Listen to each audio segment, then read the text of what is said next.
please don't be a doormat either. Speak up and stand up for yourself, but you really don't have to get involved into fights like I did. Is being a highly sensitive person good or bad?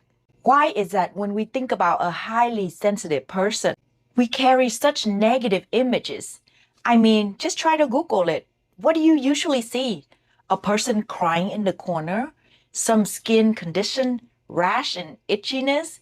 A person who's being anxious, shrinking themselves, covering their ears or eyes, hiding in a bubble from life. This is why people are hiding their sensitivity. What if I tell you that this is actually a superpower if you know how to ship it? I am going to change your mind today. First, I want to list out what a highly sensitive person is, how they are feeling, and what are the causes of it. Before I get into what a highly sensitive person do about their condition and how can they embrace their sensitivity, because it's not just a flaw or negative tag on it. It is a superpower. However, it can add to your life or it can stop you from growing. I am a highly sensitive person myself. I used to be so ashamed about this and always try to cope up, act so tough so that people don't treat me differently, losing my authenticity just to feel normal. I was tired of hearing people telling me, stop being so sensitive. Stop taking things so personal. Not everything is about you. If you find yourself related, please stay until the end of the video and I will break down to you what to do to embrace your healthy sensitivity power to the right direction and how you can use it to help elevate yourself and those around you. Hi, my name is Delilah and welcome to my multicolor channel where I talk about motivational, self-healing, self-growth, last but not least, how to find happiness through purpose. Let's dive right in. A highly sensitive person is a person who can feel things on an intensity level of emotion. They are deeply moved by things around when others can only see it at the level of just nothing special. The little joys can make them feel like they are on top of the world, an elevated feeling of ecstasy. On the other hand, a breakup could feel like the end of the world. They can't just be a little sad, a little disappointed, a little offended, or a little uncomfortable. There are about 20 to 30% of population of highly sensitive people in the world. Their systems are highly reactive compared to an average person. Their painful memories seem to scar them longer, and their guilt hit harder. When they fail, it is much more intense and painful because they are more considerate and very afraid to hurt others. They would rather deal with the problem and take on the burden on themselves. They usually struggle and fight themselves not to fall in love because they are afraid that it will not be reciprocated, just to find themselves falling even deeper in love because they can feel emotion in such a deep level.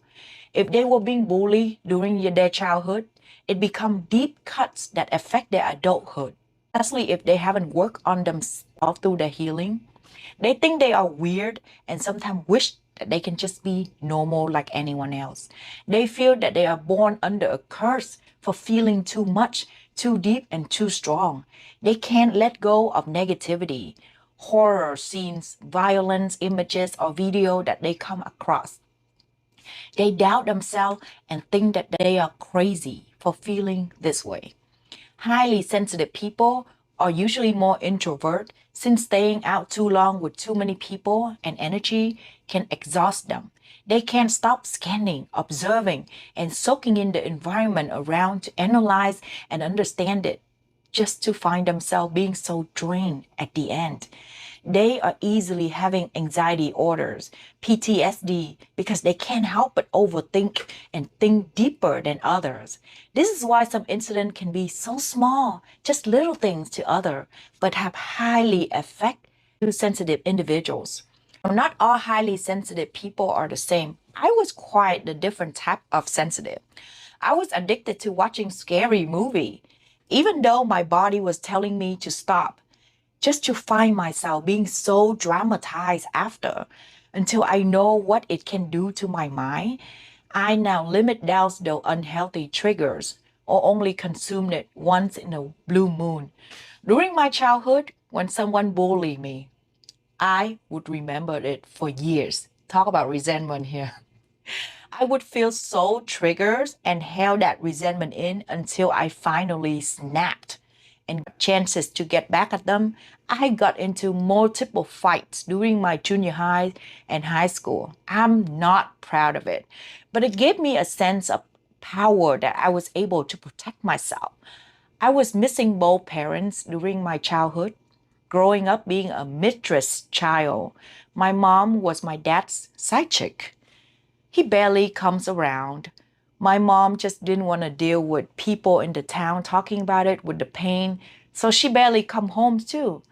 But that's another story for another day. Now, when kids at school know that I was not an easy target to pick on, they decide to leave me alone. So I thought, wow, reacting and getting into fight were power. In my mind, I believed that if I stay calm while others were throwing symptom at me, it was actually weakness. So I kept falling into the cycle of proving my strain just to cover up my sensitivity, only to realize that I ended up allow everyone and everything to get to me. I became sensitively aggressive and I was just not happy. I wasn't able to show how I feel in a healthy way for a long time. My emotions were easily affected. I can only stay in my masculine energy, and a lot of my relationship just weren't working out. Especially it was toward anyone I ever dated. Not until I started my healing journey. I finally understood that being aggressive, always on a flight or fight mode, if you bite me, I bite you back 2 times. Just make me feel so horrible after the high of winning. I was actually not strong as I thought. I realized that not being shaken, remaining calm, and not letting anyone change my emotion is the real power. So instead, I start to embrace my sensitivity in a much more positive way. Like I try to feel for them. How does it feel to be that miserable? And I try to be compassionate instead. Come on, no one in the right state of mind would go around and hurt others. So why do I need to feed onto that? Why would I exchange energy with that? Please don't be a doormat either. Speak up and stand up for yourself, but you really don't have to get involved into fight. Are people born sensitive? Yes, but not limit to. A lot of research stated that they are this way since they are born due to neurobiological or discover that they are sensitive as toddlers.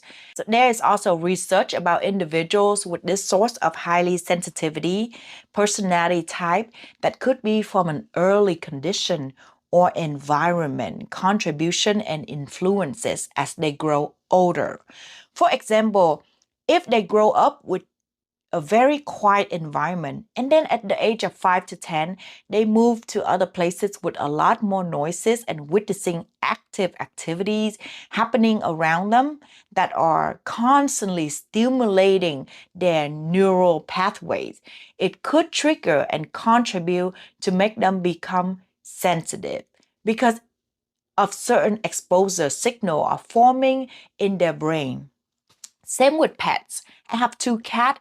One grew up during COVID and was stuck out indoor all the time with very little noise. He's easily freaked out compared to the other one who is much more comfortable with outdoor and noises. Since we took her traveling, outdoor activities, and hiking a lot with us. So here are the positive sides of being sensitive. So, number one is the ability to be so empathic. Being sensitive is powerful and a unique trait. It helps you with people's skill, understanding, and related to them. If you can see things from many perspectives, then you become a fair person. You know how to put yourself in other people's shoes. You're more considerate since you understand their mindset and where they're coming from. Number two is being sensitive. Stay tuned with yourself and your own healing, knowing when you're being triggered, what your open wounds are, environments Awareness helps with the mission of making this world a better place. Find your purpose since you are aware of protecting the beauty around you. You use your sensitivity as a gift to help the planet and those around you. You have appreciation for the little things. So, number 3 is you are a shoulder to cry on, a great listener. You provide comfort and understanding that no one else is able to. You are an old soul. People fall in love with you so easily, and it's hard to fall out of love with you because you are a natural at understanding and reading them like a book, and everyone would love that person as their companionship. Number 4 is you have exceptional creativity and great sense of humor. You are able to look out for potentially dangerous situations. You are most likely to be intelligent, amazing artists.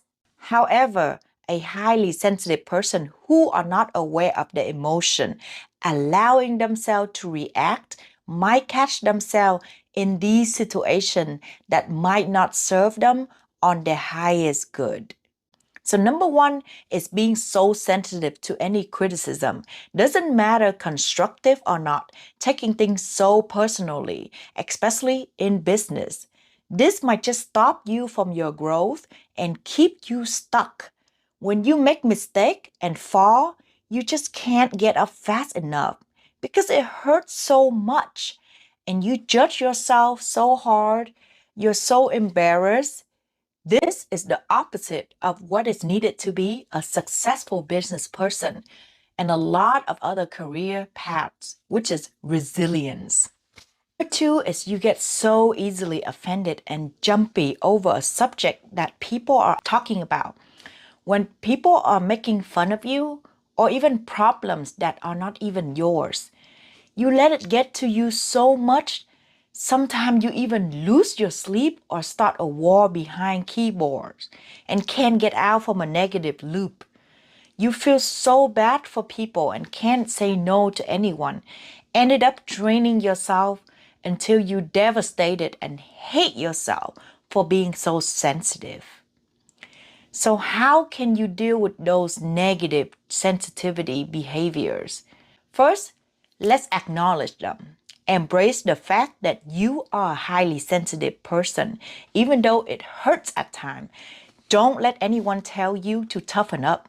You are unique and don't forget that. However, you have to do what is best for yourself and your growth. I noticed at a highly sensitive person, we need our sleep since we are so easily stimulated. The more rest and enough sleep we have, the better mood we are in to deal with life and others. Second thing is to eat all your meals. Snack as you need it. Drinking as much water as being hangry will trigger our sensitivity neural path. Staying grounded by connecting with Mother Nature, meditation, float therapies and massages really help to keep your mind calm. Stay away from too much caffeine, no matter how much you love it. Limit down social media scroll, consuming news, and it will increase your anxiety. Don't overanalyze and do your best not to take things personal. Don't let people's tone of voice or their reaction take away your peace. Understand that not everyone can feel things on your level. Be aware of your feeling and triggers. Stay tuned to your inner self and acknowledge when you are being triggered. Remind yourself, will you want that outer environment to control you?